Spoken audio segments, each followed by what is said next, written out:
माननीय मुख्यमंत्री महोदय आणि दोन्ही उपमुख्यमंत्री महोदय, प्रामुख्याने सगळ्याच विषयांसाठी पण भिडेवाडा हा विषय माननीय छगन भुजबळ साहेबांचा इतका जिव्हाळ्याचा विषय आहे की त्यामुळे स्वाभाविकपणे त्यांचंही उदय सामंतांच्या डिपार्टमेंटचे अनेक विषय आहेत, त्यामुळे त्यांचंही सगळ्यांचं मनोगत होणार असल्यामुळे मी अतिशय थोडक्या वेळात कार्यक्रमाचं प्रास्ताविक करतो.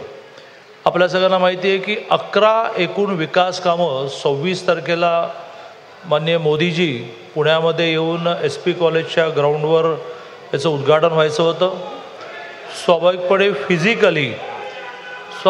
फिजिकली मोदीजी मेट्रोमधून प्रवास करणार होते, परंतु नेहमीच आपण म्हणतो की पराधीन आहे जगती पुत्र मानवाचा, दोष ना कुणाचा. तसं निसर्ग आपल्या हातात नाही आणि पाऊस इतका झाला की सगळ्या बाजूने प्रयत्न केल्यानंतरही 26 तारखेचा कार्यक्रम हा हवामान खात्याचा अंदाज संध्याकाळी सुद्धा त्या दिवशी पाऊस येईल असं असल्यामुळे आपण दिल्लीहून प्राईम मिनिस्टर हाऊसमधून निरोप आला आणि कार्यक्रम रद्द केला.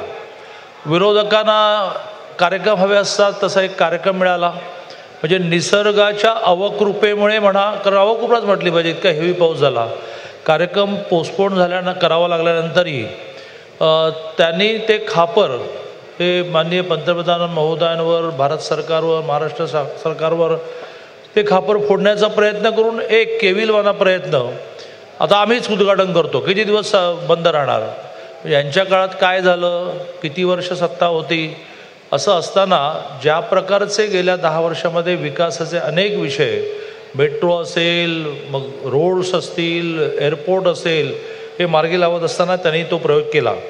पण शेवटी या सगळ्या विरोधकांपेक्षा माननीय मोदीजींना अशा प्रकारचे प्रकल्प पूर्ण झालेत ते लगेच सुरू झाले पाहिजे याची जाणीव असल्यामुळे, ती संवेदनशीलता असल्यामुळे आज त्यांनी लगेचच ऑनलाईन उद्घाटनाचा कार्यक्रम या ठिकाणी दिला आहे.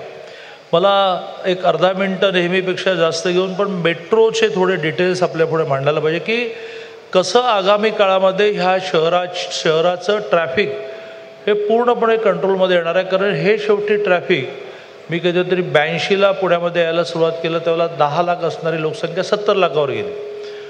आर्थिक स्थिती बरी होत चालल्यामुळे 2 व्हीलर असेल, 4 व्हीलर असेल, याचं घरातलं प्रमाण वाढलं. ह्याला नियंत्रण, ह्याला पर्याय हा शेवटी मेट्रोसारख्या मार्गानेच होता. आता पुणे मेट्रो टप्पा 1मध्ये PCMC ते स्वारगेट आणि वनाज ते रामवाडी या 2 मार्गिका आहेत. यापैकी जिल्हा न्यायालय मेट्रो स्थानक ते स्वारगेट मेट्रो स्थानक या अंतिम भूमिगत मार्गाचं काम पूर्ण झालं, त्याचं लोकार्पण आज होईल. या मार्गिकेमुळे पुण्यातील दाट लोकवस्ती असणारा कसबा पेठ, बुधवार पेठ, मंडई, स्वारगेट हा दुपारी 4 वाजता या मार्गावर प्रवासी सेवा लगेच सुरू होईल. थेट PCMC ते स्वारगेट हा प्रवास या मार्गावर करणे शक्य होणार आहे. PCMC ते स्वारगेट या प्रवासासाठी 34 मिनिटं वेळ जाणार असून 35 रुपये भाडं असणार आहे. वनाज ते रामवाडी या मार्गावरील प्रवासी जिल्हा न्यायालय मेट्रो स्थानक येथे इंटरचेंज करून स्वारगेट किंवा PCMC या दिशेने प्रवास करू शकतात. या मार्गिकेतील बुधवार पेठ, कसबा पेठ हे स्थानिक लाल महाल, शनिवारवाडा, कसबा गणपती, इलेक्ट्रिक मार्केट यांच्या जवळ असून त्यामुळे येथे भेट देणाऱ्या लोकांना मोठ्या प्रमाणात फायदा होणार आहे. महात्मा फुले मंडई, तांबटाळी, तुळशीबाग, भांडी मार्केट, दगडूशेठ गणपती मंदिर अशा ठिकाणी प्रवाशांना जाणे सहज शक्य होणार आहे. या भागात प्रचंड वाहतूक कोंडी असल्याने तिथे लोक जाण्याचं टाळत होते, परंतु आता मेट्रो पोहोचल्यामुळे या भागातील व्यापार उदीम यालाही चालना मिळणार आहे. स्वारगेट मेट्रो स्थानक ते हे ST स्थानक आणि PMPL बस डेपोच्या जवळच बांधण्यात आलं आहे. त्यामुळे इथे मल्टी मॉडेल इंटिग्रेशन हब तयार झालेला आहे. ST तथा PMPL बसने आलेले प्रवासी शहराच्या दूरवर्ती भागांना जसे की PCMC, रामवाडी, वनाज येथे सहज जाऊ शकतील. शहरातील विविध भागातील लोकांना स्वारगेट येथे जाऊन ST घेणं सहज शक्य होणार आहे. स्वारगेट मेट्रो स्थानक ते ST स्थानक हे लवकरच भूमिगत पादचारी मार्गाने जोडले जाणार आहे, त्यामुळे प्रवाशांना रस्ता ओलांडण्याची गरज पडणार नाही. असाच उल्लेख मला भिडेवाड्याचा करायला लागेल आणि माझं भाग्य की माननीय छगन भुजबळ साहेबांनी हा विषय लावून धरला. पण मी पालकमंत्री असताना यातला जो न्यायालयीन वाद होता तो अतिशय सहजपणे सोडवता आला आणि भिडेवाड्याचं विकास सावित्रीबाई फुलेंनी पहिली शाळा जिथे सुरू केली तो विकास एका अर्थाने मोकळा झाला, त्याला दिशा मिळाली, त्याचं डिझाईन झालं, त्याचं एस्टिमेट झालं, त्याचं टेंडर झालं, त्याची वर्कऑर्डर निघाली.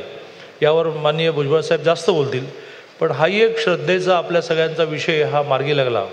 असं सोलापूरच्या एअरपोर्टपासून ते खूप सुंदर एअरपोर्ट झालं, आता तिथेही विमानसेवा सुरू होईल. एकूण 11 विकास कामाची आज माननीय पंतप्रधान महोदय ऑनलाईन उद्घाटन करणार आहेत. आणि विरोधकांना आता उद्या कुठला कार्यक्रम करायचा तो कार्यक्रम शोधावा लागणार आहे. मी माननीय मोदीजींचे ही सगळी विकास कामं पूर्ण झाली म्हणजे अजून एक मेट्रोचा टप्पा आपल्याला 2900 कोटीचा मिळाला, त्याचं भूमिपूजनही आज आहे. आणि त्यामुळे ही सगळी विकास कामं एक इतिहास चाललेला आहे की जे काम घोषित करतात, जे पायाभरणी करतात, भूमिपूजन करतात, तेच उद्घाटन करतात. अन्यथा आपल्याकडे इतके पंतप्रधान, इतके मुख्यमंत्री बदलण्याची परंपरा, आणि त्यामुळे कोणीतरी घोषित केलं आणि कोणीतरी उद्घाटन केलं. त्या पुण्यातल्या ह्या सगळ्या विकास कामाच्यासाठी मी त्यांचं आपल्या सगळ्यांच्या वतीने मनापासून आभार मानेन. एबीपी माझा, उघडा डोळे बघा नीट.